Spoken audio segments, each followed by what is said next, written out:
Dear learners and viewers, ভাই বোনেরা, someone's grammar স্কুলে আপনাদের স্বাগতম। অ্যাডভার্বিয়াল ফ্রেজেস এবং ক্লজেস নিয়ে আলোচনা করব। এখানে আসলে মূলত যে ব্যাপারটা দেখানোর চেষ্টা করব সেটা হচ্ছে যে আমরা তো জানি যে কনজাংশন মূলত দুটি শব্দকে সংযুক্ত করে।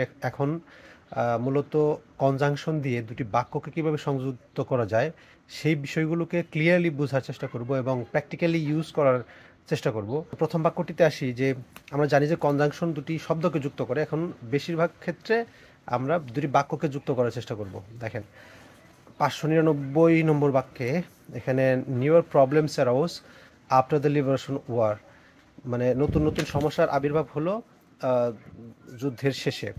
তো এখানে কিন্তু আমরা একটা লিবারেশন আফটারের পরে একটা কনজাংশন দিলাম দ্য লিবারেশন ওয়ার, কিন্তু একটি নাউন দিয়ে কিন্তু এটা আমরা শেষ করতে পারতাম। তা না করে আমরা কি করলাম, দ্য লিবারেশন এভাবে করতে পারি, after the liberation war took place. এখানে কিন্তু the liberation war took place এখানে একটা বাক্য হলো, আবার নিউর প্রবলেমস অ্যারাউজ এখানে একটা বাক্য হলো। দুটি বাক্য মিলে আফটার কনজাংশন দ্বারা যুক্ত হয়ে কিন্তু সুন্দর একটা স্ট্যান্ডার্ড একটা সেন্টেন্স কিন্তু আমাদের হয়ে গেল। তারপর আসি যে we will start playing after the rain stops. দেখেন উই উইল স্টার্ট প্লেয়িং এখানে একটা বাক্য, আর আফটারের পরে আরেকটা বাক্য কিন্তু দ্য রেইন স্টপস। দেখেন এখানে কিন্তু যে এই নর্মাল টেন্সের নিয়ম অনুযায়ী কিন্তু হচ্ছে, এখানে ফিউচার দিলে এখানে প্রেজেন্ট ইনডিফিনিট হচ্ছে এরকম। তবে এই ব্যাপারগুলো আসলে খুব হরহামেশাই আপনারা পত্রিকা পড়লে বা বই পড়লে এই ধরনের সেন্টেন্স স্ট্রাকচার দেখা যায়। আরও বিস্তারিত সামনে একে একে আসবো আমরা। তারপরে আসি যে everything looks brighter after the sunshines. After the sunshines এখানে দেখেন আফটারের পরে কিন্তু একটা সাবজেক্ট এবং একটা ভার্ব নিয়ে আসছে। আমরা কিন্তু এই সাবজেক্ট ভার্ব ব্যবহারে আমরা খুব বেশি অভ্যস্ত নই, কিন্তু অভ্যস্ত হতে হবে। পিএইচডি শেষ করে ফেলার পর আমি বিশ্ববিদ্যালয়ে পড়ানো শুরু করব। I will begin teaching after I have obtained my PhD. এখানে যদি ফিউচার টেন্স হয়, এখানে আপনি প্রেজেন্ট ইনডিফিনিট বা প্রেজেন্ট পারফেক্ট টেন্স ব্যবহার করতে পারেন, এটা অর্থভেদে হবে। দেখেন এখানে কিন্তু আফটারের পরে দুটি ক্লজ আগে পরে দুটি ক্লজ দিয়ে কিন্তু আমি করছি, যেটা আগে ঘটছে সেটাকে আমি ওইভাবে ব্যবহার করছি যে মানে after I have obtained my PhD, মানে প্রথমে এই পিএইচডি অর্জন করার পরে আপনি আই উইল বিগিন টিচিং, আমি টিচিং শুরু করব। তারপর আসি যে সে তার পড়া শেষ করার আগে কখনো ঘুমোতে যায় না। He never goes to bed before doing his lessons. দেখেন এখানে কিন্তু আমরা he never goes to bed before doing his lessons, এখন দেখেন আমরা কিন্তু প্রিপোজিশনের পরে নর্মালি ভার্বের সাথে আইন যোগ করে বাক্য গঠন করি। সেই ক্ষেত্রে কিন্তু আমরা কিন্তু এই এই কনজাংশনের পরে কিন্তু আমরা কোনো বাক্য দিচ্ছি না, সাবজেক্ট ভার্ব সহ কোনো বাক্য কিন্তু আমরা দিচ্ছি না। এখানে দিলাম কি, এখানে একটা নাউনের মতোই কাজ করবে এটা, বিফোর ডুইং হিজ লেসন্স। এখানে আমরা একটা নাউন দিলাম, এর পাশে একটা বাক্য রয়েছে। তো আমরা দেখবো যে কনজাংশন যুক্ত দুই পাশে কিন্তু আমাদের খেয়াল করতে হবে যে দুই পাশে কিন্তু আমরা বাক্য হিসেবে দিচ্ছি বা ক্লজ হিসেবে দিচ্ছি। হি হ্যাড গ্লেন্সড অ্যাট মি, সে আমার দিকে তাকালো। বিফোর কখন, আই কল্ড হিম, আমি তাকে ডাকার আগেই সে আমার দিকে তাকালো, এরকম মিনিংটা। এইভাবে বাক্যগুলো গঠন করতে হবে। বিফোর, আফটার সহ অগণিত কনজাংশন রয়েছে, সেই কনজাংশনগুলো ব্যবহার করে দুটি ক্লজকে কিভাবে একটা কনজাংশন দ্বারা ইউজ করবেন সেই ব্যাপারটাই কিন্তু এখানে আসলে মূলত ফোকাস করেছি আমি। He eagerly awaits your reply till today, সে খুব গভীর আগ্রহে তোমার রিপ্লাইয়ের অপেক্ষায় থাকে। দেখেন টিল টুডে এখানে কিন্তু একটা আমরা অ্যাডভার্ব দিয়েছি টুডে, টিলের পরে এখানে আবার একটা বাক্যও দিতে পারি। দেখেন ব্লেসিংস আর নট ভ্যালিউড, দাঁত থাকতে মানে আশীর্বাদ মূল্য পায় না, টিল যতক্ষণ না দে আর গন। দেখেন টিলের পরে কিন্তু আমরা একটা বাক্য দিচ্ছি, দে আর গন, তারা চলে যাওয়ার আগে। এখানে অবশ্যই একটা প্রবাদ, দাঁত থাকতে দাঁতের মর্ম বোঝা যায় না। তারপরে he has been writing a book since 2015, say since দিলাম, সিন্সের পরে দিলাম 2015। আমরা জানি যে সিন্স তখনই ব্যবহার হয় যখন একদম পয়েন্ট অফ টাইম খুব স্পেসিফিক থাকে। 2015 তো একদম স্পেসিফিক টাইমের জন্য আমরা সিন্স ব্যবহার করলাম। এখানে ফর ব্যবহার করতাম কখন, ফর ব্যবহার করতাম হচ্ছে যদি এরকম সাল উল্লেখ না থাকতো, 15 বছর বা 10 বছর বা 3 বছর এরকম থাকলে তখন তো ফর ব্যবহার করতাম। যাই হোক, সিন্স দিয়ে এখানে since অ্যাজুমিং power Donald Trump has been criticised for his remarks, এখানে সিন্সটা আগে দিয়ে শুরু করতে পারলাম, মানে এখানে সময় বোঝাচ্ছে, পয়েন্ট অফ টাইম। এখন সিন্স আসি যে কীভাবে আসলে দুটি ক্লজকে কীভাবে যুক্ত করতে পারে। ইট ইজ 10 years 10 বছর হয়ে গেল since I saw you last, আমি যখন তোমাকে দেখেছিলাম সর্বশেষ। হ্যাঁ, তো এখানে কিন্তু ইট ইস 10 ইয়ার্স একটা ক্লজ এবং সিন্সের পর আরেকটা clause I saw you last. দেখেন এখানে আরেকটা ব্যাপার হচ্ছে, যেখানে যদি প্রেজেন্ট টেন্স থাকে এখানে পাস্ট টেন্স হবে, এখানে যদি পাস্ট টেন্স থাকে এখানে পাস্ট পারফেক্ট টেন্স হবে। এই ব্যাপারটা মনে রাখবেন, এটা খুব অ্যাডভান্স লেভেলের গ্রামার এবং কম্পিটিটিভ বিভিন্ন পরীক্ষায় বা একাডেমিক পরীক্ষাগুলোতে এই ধরনের গ্রামারটা খুব বেশি আসে। দেখেন এখানে আছে ইট ওয়াজ 5 মান্থস, এটি ছিল 5 মাস হয়ে গেল, since my brother had left home, যখন আমার ভাই বাড়ি ছাড়ার পর থেকে 5 মাস হয়ে গেল, এরকম আর কি। এখানে কিন্তু আমি পাস্ট ইনডিফিনিট ব্যবহার করেছি, পাস্ট টেন্স ব্যবহার করেছি, এখানে কিন্তু পাস্ট পারফেক্ট হ্যাড লেফট আমরা ব্যবহার করছি। এই ব্যাপারগুলো খেয়াল করবেন। Switch off all the lights when not in use, দেখেন এখানে কিন্তু আমরা হোয়েন যখন তারা কাজে আসে না বা কাজে লাগে না, তার বাতিগুলো নিভে দাও যখন তার প্রয়োজন হয় না। তো হোয়েন নট ইন ইউজ এখানে কিন্তু সাবজেক্ট হলো না বা ক্লজ হলো না, এখানে সাবজেক্ট ভার্ব কিন্তু নেই। এখানে হোয়েন নট ইন ইউজ এটা অ্যাডভার্বের ফ্রেজকে আমরা তুলে দিচ্ছি, এখানে হোয়েন নট ইন ইউজ দেওয়া যায়। এখন দেখি যে হোয়েন দিয়ে আর কখন মানে ক্লজ আকার কীভাবে দেওয়া যায়। Do not hesitate to call me when you feel lonely, মানে আমাকে কল করতে দ্বিধা বোধ করো না হোয়েন ইউ ফিল লোনলি, যখন তুমি খুব একা বোধ করো। তো এই ব্যাপারগুলো কিন্তু এখানে কিন্তু হোয়েনের পরে আমি দুটি ক্লজ ব্যবহার করছি, আগে পরে দুটি ক্লজ দিয়ে এটা সংযুক্ত করছি। হি ওয়াজ জগিং হোয়েন আই স হিম, সে কী করছিল যখন আমি তাকে দেখলাম তখন সে জগিং করছিল। দেখেন হি ওয়াজ জগিং হোয়েন আই স হিম, দেখেন হোয়েনের আমি যখন তাকে দেখলাম তখন কিন্তু সে হচ্ছে একটা পাস্ট, একটা কন্টিনিউয়াস হচ্ছে, একটা ইনডিফিনিট হচ্ছে। কিন্তু দেখেন কোনটা ইনডিফিনিট হচ্ছে, দেখেন আমি তাকে জগিং করা অবস্থায় যখন দেখলাম তখন কিন্তু এটা কন্টিনিউয়াসলি করতে হবে, আর দেখলাম ওটা হচ্ছে ইনডিফিনিটে করতে হবে। I had been sleeping when you came, দেখেন আমি যখন তুমি এলে তখনও আমি ঘুমোচ্ছিলাম, এই ধরনের মিনিংটা। এটা বিভিন্ন টেন্সের আকারে জাস্ট বোঝার জন্য যে আসলে কোন ধরনের কনজাংশন দিয়ে কোন ধরনের সেন্টেন্সগুলো যুক্ত করতে পারছি আমরা। When he was in Dhaka, যখন সে ঢাকায় ছিল, he use to go to TSC very often, মানে সে টিএসসিতে খুব হর হামেশায় যেত। How can you expect your son honest when you are corrupt, মানে এখানে কিন্তু যখন মিনিংটাই প্রোনাউন হিসেবে বসছে adverbial.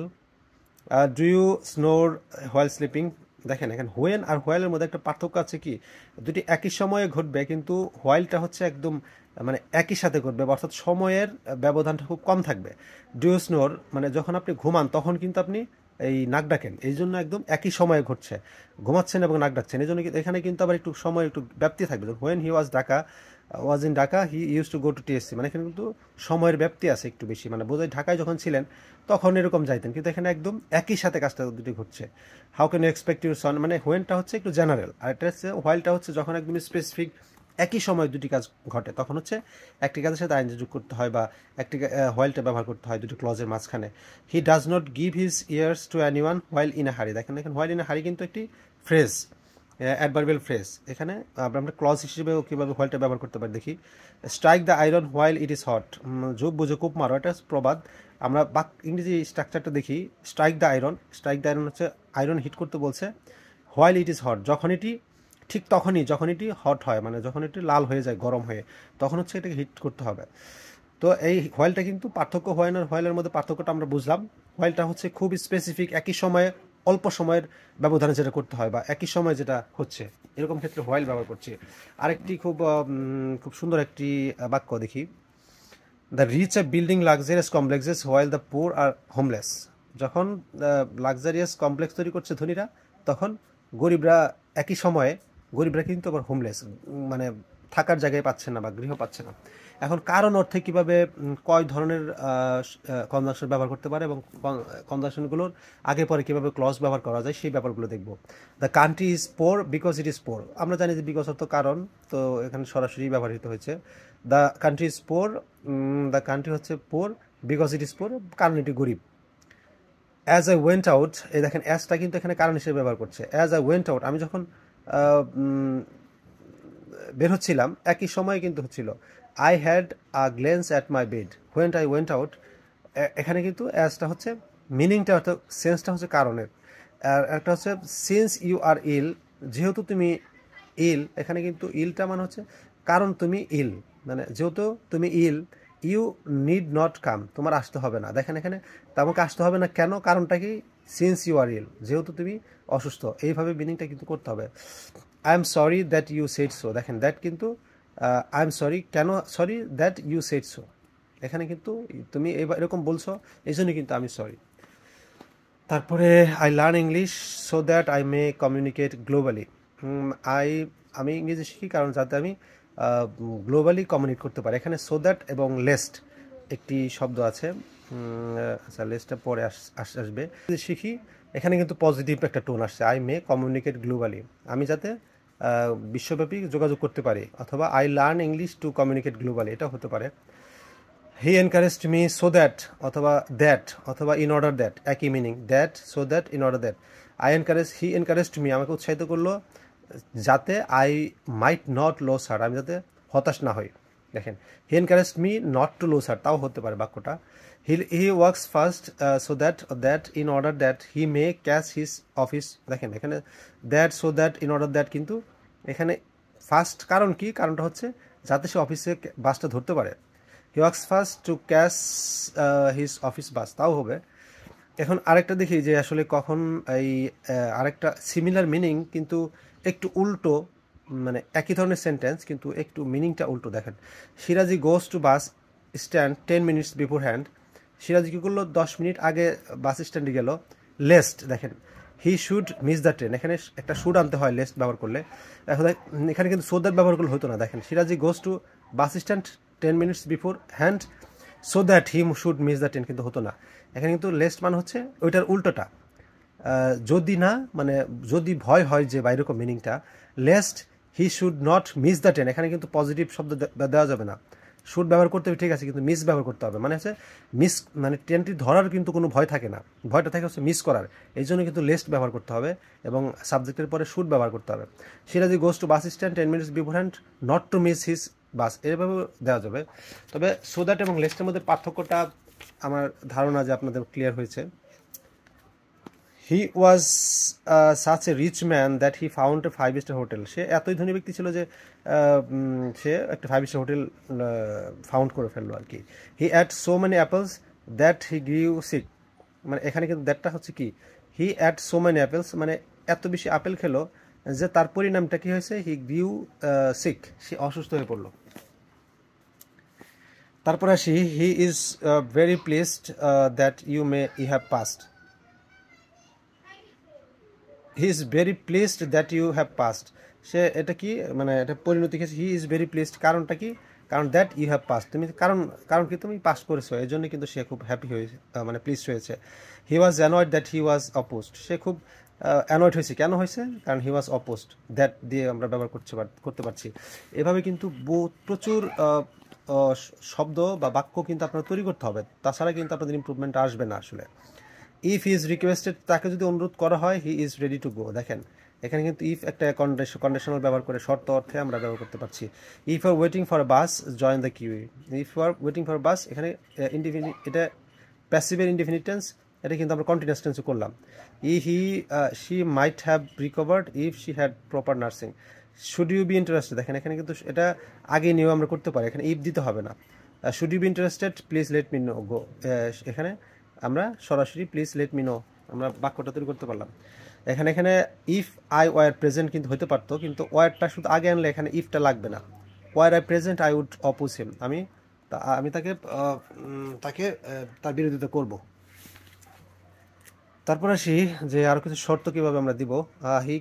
I can give you money provided that you will not lend anyone, provided that হচ্ছে মূলত সংবিধানে বেশি ব্যবহার করা হয়, মানে শর্ত থাকে যে সংবিধানের সময় একটা ক্লজ দিয়ে বলে শর্ত থাকে যে এই শর্ত এরকম দেওয়া থাকে আর কি। I can give you money, আমি তোমাকে মানি দিতে পারি, শর্তটা কি, provided that you will not lend anyone, তুমি অন্য কাউকে ধার দেবে না।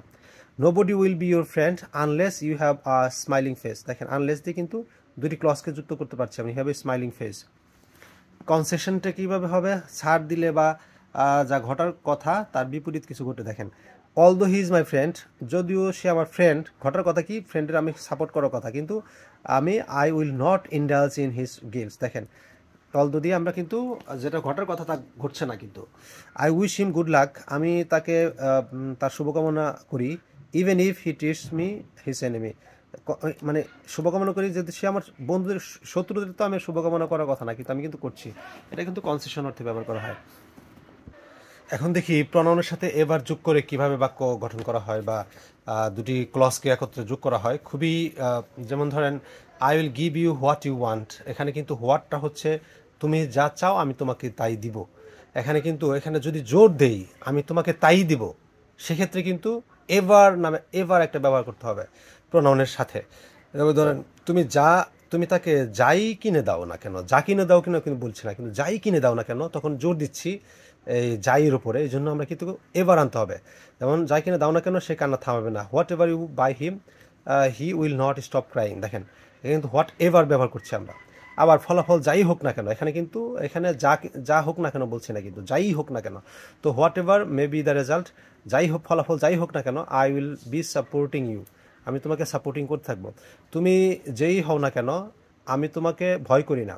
Whoever you are, I am not afraid of you. দেখেন, তুমি যেই হও না কেন, হো এভার কিন্তু হোয়ের সাথে এভার যোগ হচ্ছে। যেই হও না কিন্তু, যে হও না কিন্তু বলছি না, যেই হও না কেন আমি তোমাকে তোমার ভয়ে ভীত নই, এরকম।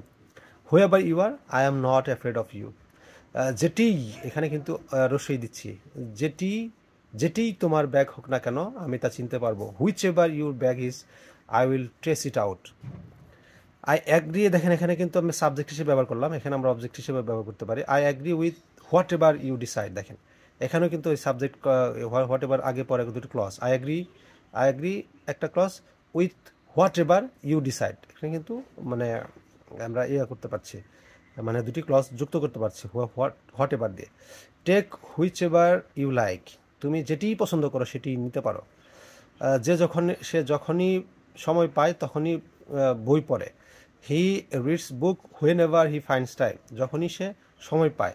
I will try to speak however you speak, তুমি যেভাবেই কথা বলো আমি সেভাবেই কথা বলবো। I will try to speak however, যেভাবেই ইউ স্পিক তুমি বলো। However you praises, do not indulge him anymore. হ্যাঁ, however talented you may be, you should not be boast of it. এই ধরনের ever যুক্ত pronoun কিন্তু ব্যবহার করা শিখতে হবে। এই ধরনের সেন্টেন্স যত বেশি ব্যবহার করবেন, যত বেশি আপনারা নিজের মতো পার্সপেক্টিভ থেকে ব্যবহার করবেন বা গঠন করার চেষ্টা করবেন, তত কিন্তু আপনাদের মধ্যে একটা পরিবর্তন আসবে। এবং আমার বিশ্বাস, আপনারা যদি আমার এই ভিডিওগুলো খুব ফলো করেন বা ভালো মনোযোগ দিয়ে দেখেন, তাহলে মানে যাদের অন্তত বেসিকটা ঠিক আছে, তারা অ্যাডভান্স লেভেলের ইংরেজিটা চিন্তা করতে পারবেন। তো আমি চেষ্টা করব আর কি, আমি জানি না কতটা পারবো, আমার জন্য দোয়া করবেন। আর আজকের মতো এই পর্যন্তই। Thanks for watching.